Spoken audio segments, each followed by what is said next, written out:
पूर्व विधायक अकील ने छोड़ी आजसू पार्टी, अफीफ। रिपोर्ट सतनाम सिंह, पाकुल। आजसू के केंद्रीय उपाध्यक्ष सह पाकुल विधानसभा के पूर्व विधायक अकील अख्तर ने आजसू पार्टी की प्राथमिक सदस्यता से औपचारिक रूप से इस्तीफा दे दिया है। उक्त बातें उनके सुपुत्र अफीफ अमसल ने रविवार को पत्रकार वार्ता के दौरान कहीं।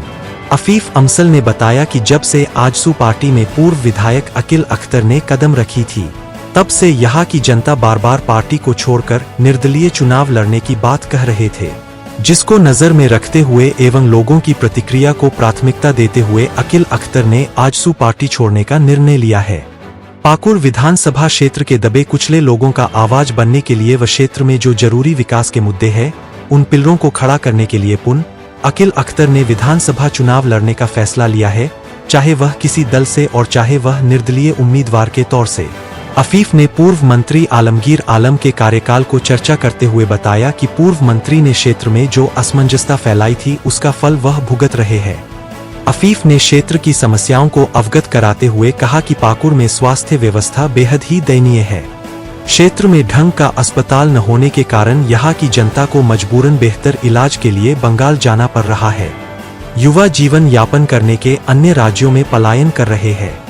जनता ने क्षेत्र के विकास के लिए पूर्व मंत्री को अपना मत दिया था, लेकिन मंत्री ने विकास का काम कुछ भी नहीं किया। पूर्व मंत्री ने पाकुड़ की जनता को सिर्फ और सिर्फ ठगा है। आने वाले चुनावों में जनता इसका जवाब देगी। पिछले 5 वर्ष नहीं, पिछले 10 वर्ष से मैं गिनूंगा, क्योंकि जनाब आलमगीर साहब 2014 से विधायक और 2019 से तो एक ऐसा उनको भार ग्रामीण विकास मंत्री का मिला, जो अगर वो चाहते तो हमारी जो यहाँ की बुनियादी समस्याएं हैं, आप लोग देख पा रहे हैं जब पाकुड़ में बिजली की स्थिति क्या हो रखी है। आप लोग देख पा रहे हैं जब भारी बरसात हो जाता है या आंधी तूफान चलता है तो घंटों घंटों तक बिजली गायब हो जाती है।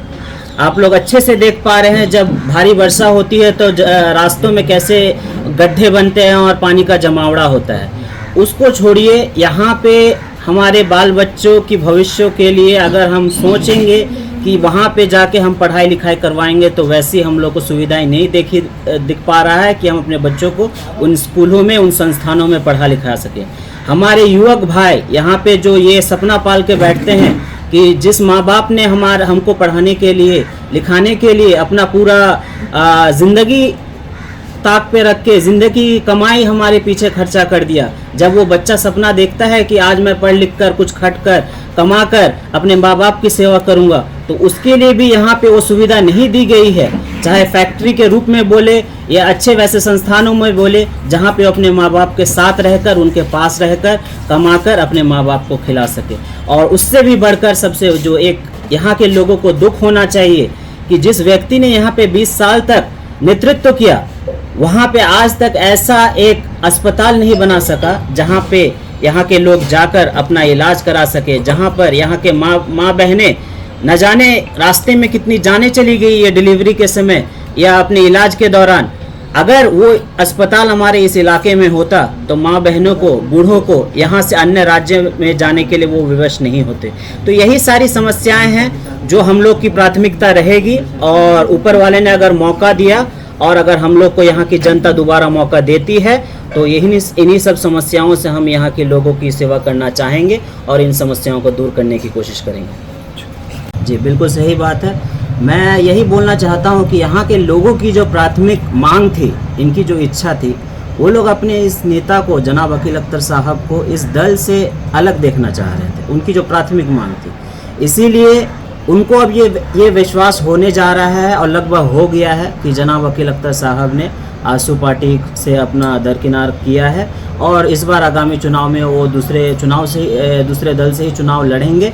इसलिए हमारी जो अभी ज़मीनी तैयारी है वो यही हो रही है कि लोगों की जो इच्छा थी उनको ये बताया जाए कि आज तक जो आपकी मांग थी उसको हम लोगों ने पूरा किया, आप लोग जो चाह रहे थे उसको हमने सुना, अब आप लोग हमारे साथ जुड़िए और हमारी जो क्षेत्र की वो समस्याएं हैं उससे निदान करने का हम लोग का साथ दें। क्या माना जाए कि आजसू से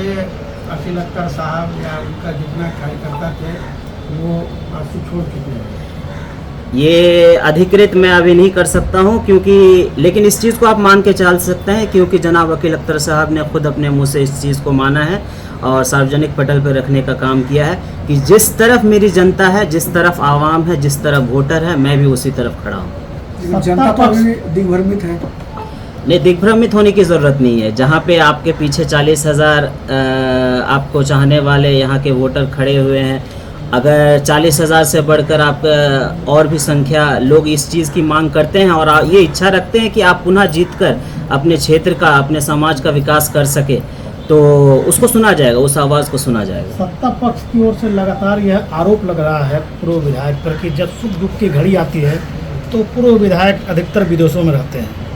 तो इसका भी तो कुछ जवाब।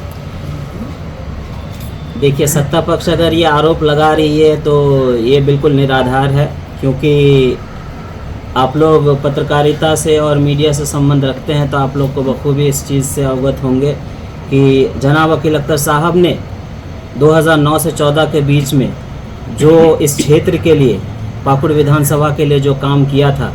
अगर यही बात होती कि वो सुख दुख के समय में बाहर विदेशों में पड़े रहते हैं तो वो काम को वो धरातल पे नहीं दिखा सकते थे। अक्सर ऐसा देखा भी जाता है कि जब चुनाव के बाद, जब चुनाव समाप्त होता है तो पूर्व विधायक क्षेत्र में नज़र नहीं आते हैं, ऐसा लोग जी। कहते देखिए, हैं। विदेश में जाना, क्योंकि उन्होंने विदेश से ही अपनी पढ़ाई की थी, ये शायद बहुतों को मालूम नहीं होगा। विदेश से जब पढ़ाई की थी तो वहाँ पे उनका आना जाना लगा रहता है और ये राजनीति में उतरने से पहले से लगा हुआ आता है। तो इस बात को राजनीति में उतरने के बाद अगर हम इससे जोड़ के देखते हैं तो ये हम लोग के लिए गलत बात होगा। राजनीति पटल में आने से पहले ही वो विदेश में आना जाना करते हुए रहे, क्योंकि उनकी पढ़ाई लिखाई वहीं पे हुई है। आपसे एक चीज़ जानना चाहेंगे, आपने बताया कि जनता छाप को नहीं चाहती है, तो ये नहीं माना जाए कि आप सिर्फ विधायक बनने के लिए वकील अख्तर साहब या उनका जो कुनबा है यहाँ, वो अवसरवादी के तौर पर जो है जाना जाएगा, खासकर उस वक्त जब चुनाव का समय आ रहा है। नहीं, इसको इस नज़रिए से ना देखकर अगर हम इस बात को इस तरफ से देखने की कोशिश करेंगे कि राजनीति करने का जो मकसद है वो है जनसेवा, अपने क्षेत्र का विकास के लिए। अगर राजनीति में हम हार जाएंगे तो फिर राजनीति में उतरने का कोई मतलब नहीं बनता है। इसलिए अगर मेरी जनता इस चीज़ की मांग रखती है, अगर मेरी जनता चाहती है